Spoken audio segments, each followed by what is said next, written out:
قبول کیوں نہیں ہوگی نماز اے لوگوں، ذرا نماز میں دل کو جھکا لیا جائے۔ کے سلسلے میں جتنا بھی بولا جائے وہ سب کم ہے۔ آپ علیہ السلام کی سیرت پر 63 کتاب نہیں بلکہ سینکڑوں کتابیں لکھی جا چکی ہیں، لیکن آپ علیہ السلام کی وہ سیرت کا حق ابھی ادا نہیں ہو سکا ہے۔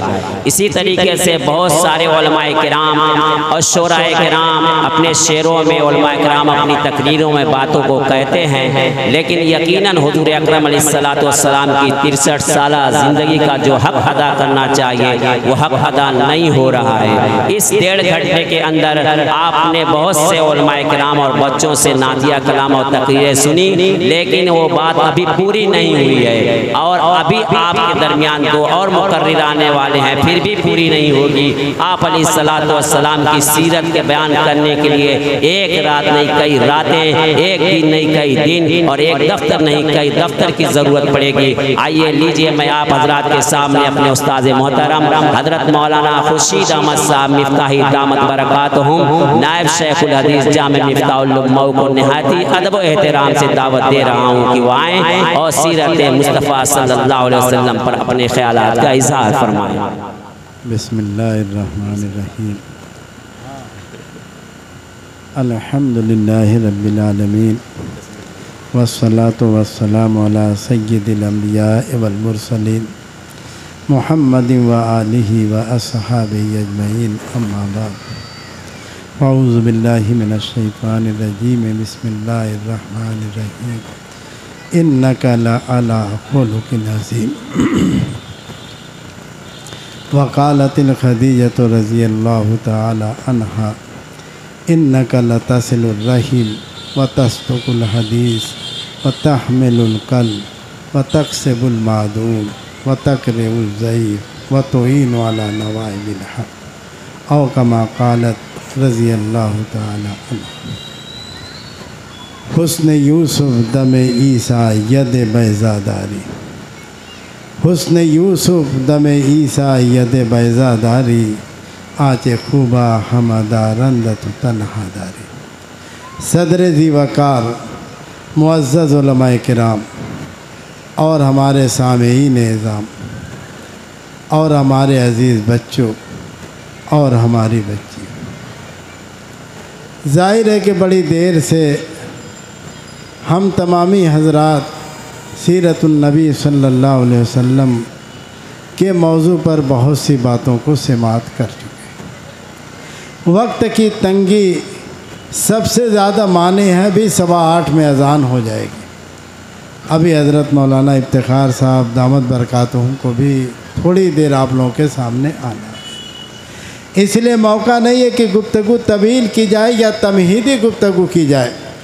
میں نے ایک آیت کریمہ تلاوت کی ہے اور ایک کلو کے حدیث کا ٹکڑا جو بخاری شریف کی روایت میں سے ہے اس کو میں نے پیش کیا ہے، اسی کا ترجمہ سادہ کرتا ہوں، بات ختم ہو جائے گی۔ اللہ رب العزت ارشاد فرماتے انک لعلی خلق عظیم، اے نبی بے شک آپ اخلاق کے سب سے اعلیٰ پیمانے کے اوپر ہیں۔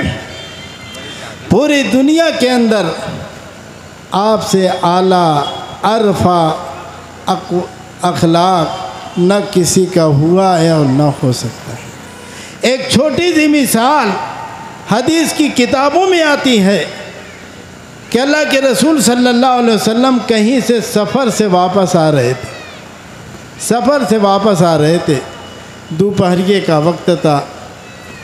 آپ راستے میں ایک گھنیرے درخت کا سایہ ملا، صحابہ سے کہا کہ یہیں پر پڑاؤ ڈال دو، اور سب لوگ دوپہریے میں آرام کرنے کے لیے لیٹ گئے۔ اللہ کے رسول صلی اللہ علیہ وسلم بھی ایک درخت کے نیچے لیٹ گئے۔ تلواریں ہمیشہ اس زمانے میں ساتھ ہوتی تھیں، آپ کے ساتھ بھی تھی۔ آپ نے اپنی تلوار کو درخت کی ایک شاخ سے لٹکا دیا اور سو گئے۔ ایک بدو آیا اور آنے کے بعد آپ صلی اللہ علیہ وسلم کی تلوار کو اپنے ہاتھ میں لے لیا، اور لینے کے بعد آپ کو بیدار کرتا ہے اور کہتا ہے کہ محمد آپ کو میرے اس ہاتھ سے کون بچائے گا؟ اللہ کے رسول صلی اللہ علیہ وسلم کے اوپر ذرہ برابر بھی خوف مانے نہیں تھا. آپ نے برجستہ اس بدو کا جواب دیا، اللہ یعنی اللہ پاک ہی ہم کو بچائیں گے، وہی ذات ہماری خالق ہے، وہی مالک ہے، ہماری حفاظت کرنے والی ذات وہی ہے. اتنا کہنا تھا کہ تلوار اس کے ہاتھ سے کبھی نہ آئی اور گر گئی. اللہ کے رسول صلی اللہ علیہ وسلم نے اس تلوار کو اپنے ہاتھ میں لے لیا، اور لینے کے بعد آپ صلی اللہ علیہ وسلم نے فرمایا کہ بتلاؤ جی تم کو کون میرے ہاتھ سے بچائے گا؟ اب تو اس کا ایمان نہیں تھا اللہ کے اوپر. اس نے کہا کہ آپ تو بہترین اخلاق والے ہیں، بہترین کردار والے ہیں، بہترین اعلیٰ نمونے والے ہیں، آپ کے علاوہ کوئی ہم کو نہیں بچا سکتا. اللہ کے رسول صلی اللہ علیہ وسلم نے وہیں پر اس کو معاف فرمایا اور پوری دنیا کو اس بات کا پیغام دے دیا، قیامت تک رہتی دنیا کو، اے لوگوں اپنے دشمنوں کو ہمیشہ معاف کیا جاتا ہے، ان کے ساتھ اچھا اخلاق پیش کیا جاتا ہے، ان کے سامنے بہترین کردار سے پیش آیا جاتا ہے. یہ آقا صلی اللہ علیہ وسلم کی تعلیم ہے. وہ حدیث کا ٹکڑا جو حضرت خدیجۃ الکبریٰ رضی اللہ تعالیٰ عنہا نے آپ کی شان اقدس میں ارشاد فرمایا تھا، اِنَّكَ لَتَصِلُ الرَّحِيمِ، آپ صلہ رحمی کرتے ہیں، آپ صلہ رحمی کرتے ہیں، رشتے اور ناتوں کو جوڑ کے چلتے ہیں، پوری دنیا کی انسانیت کو اخوت اور بھائی چارگی کی تعلیم دے کر ایک دوسرے کے ساتھ معانست کا معاملہ کرتے ہیں. وَتَصْدُقُ الْحَدِيثِ، اور سچی بات بولتے ہیں. کبھی آپ نے زندگی کے کسی بھی لمحے کے اندر جھوٹ بات اپنی زبان سے استعمال نہیں کیا. یہ آپ کی صفت خاص ہے. وَتَصْدُقُ الْحَدِيثِ وَتَحْمِلُ الْكَلْ، اور لوگوں کے بوجھوں کو اپنے کندھوں پر اٹھا لیا کرتے ہیں. یہ سرکار دو جہاں جناب محمد الرسول اللہ صلی اللہ علیہ وسلم اگر راستے میں کوئی کمزور آدمی مل جاتا جو اپنے بوجھوں سے دبا ہوتا، اللہ کے رسول صلی اللہ علیہ وسلم اس کے بوجھ کو اپنے کندھے پر اٹھا لیا کرتے.